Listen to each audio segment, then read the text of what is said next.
Good morning, two-stroke turbo fans. Welcome back to the channel. Welcome back to small cars and my passion of dinking around with these little unloved classics.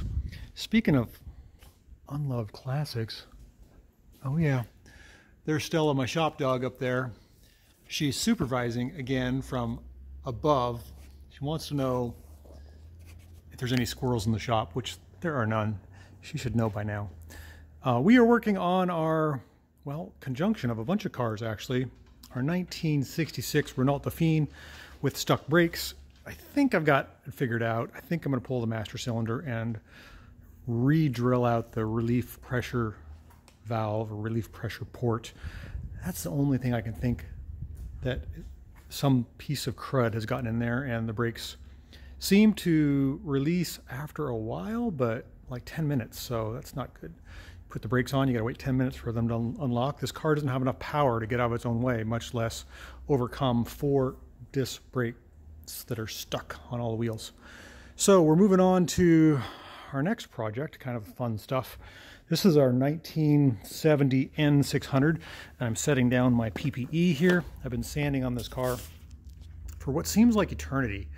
I've got hours and hours in this thing, and I keep thinking I've got it straight until I don't. And let me show you how this works. A lot of people think, oh, you can just paint that car. It'll take 2 seconds. No way, man. I mean, I'm going on 3 weeks on just straightening the body here. It's a combination of persistence and lots of primering and filling, trying to make it straight. It's all about making the car straight. So however you can do that with a DA sander that has an orbital to smooth out the old paint, or primer, filler, sanding with a long block.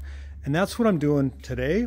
This car has 2 coats of high build primer on it, and I am surprised that I keep finding things that I didn't know existed.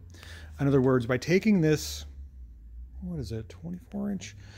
It's either a 19 or 24 inch long sanding, what do you call it? Block, I guess is what it is. It's a long block, long board, long block.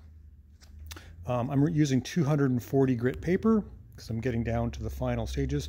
And if you just run it along the car, back and forth, and up and down, sideways, and even crisscross pattern, you will find that there's a high spot and there's a low spot.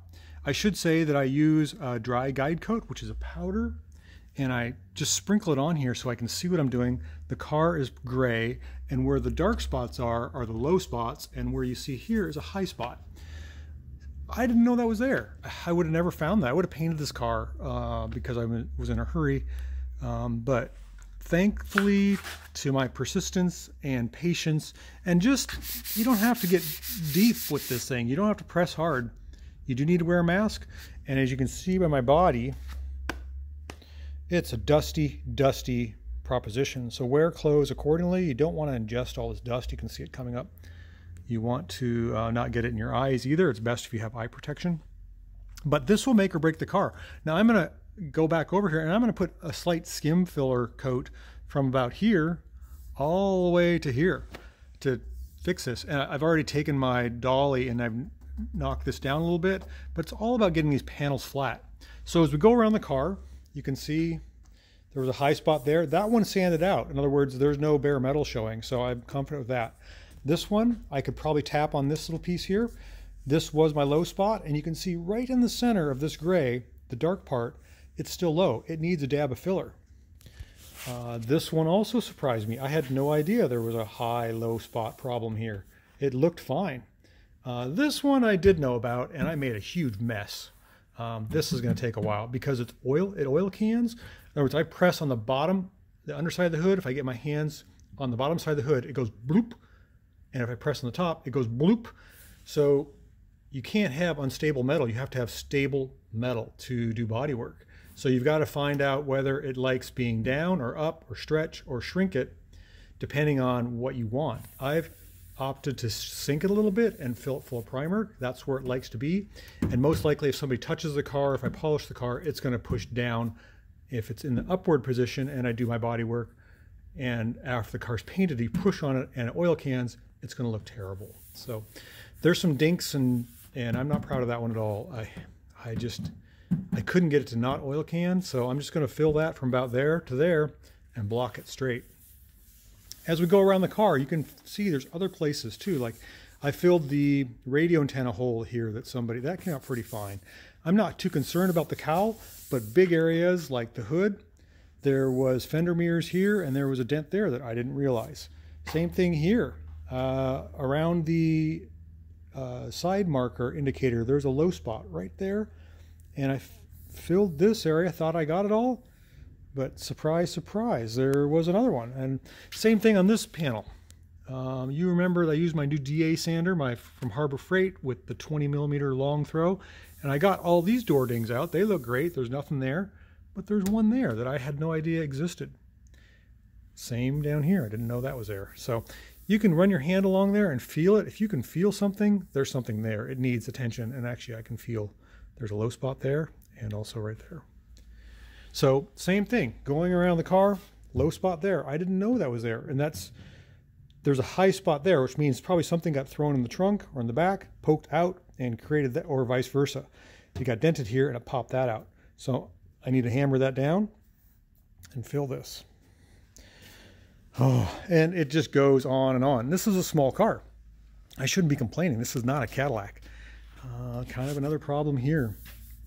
We've got some highs and lows. All the highs and lows need to be flat. So I'm going to skim fill those and knock them down and give it probably another coat of high build primer and do the whole car again. That'll be 3 coats of high build primer, but I want it to look good. I want it to be nice. I want to be proud, and it's 99% prep, 5% paint. So you have to pick your battles. Some of the things that are covered up by a bumper, like down here, I'm not going to spend as much time on. I mean, it's so thin.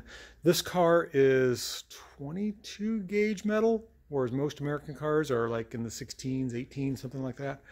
So it's pretty thin. It's harder to work with thin metal because it bows when you sand on it, and it flexes and it moves around and whatever. The advantage is it's a small car, and I shouldn't be complaining because this is a cool car to have, but we're getting there, and I wanted to give you an update and let you know why it's taking so long. So the next coat will be a polyester fill primer, and the coat after that's going to be a sealer, like an epoxy in white. After that, it'll be base and then clear, and there will be multiple coats of base and clear. So if you're wondering why it takes a long time to do body work, this is a prime example. All right, thanks for watching this video. Thanks for supporting my channel in any way you can. And thanks for supporting the old cars. They're so much fun, and I have so many of them to get to. So stay tuned. You'll see one you like, I can guarantee it.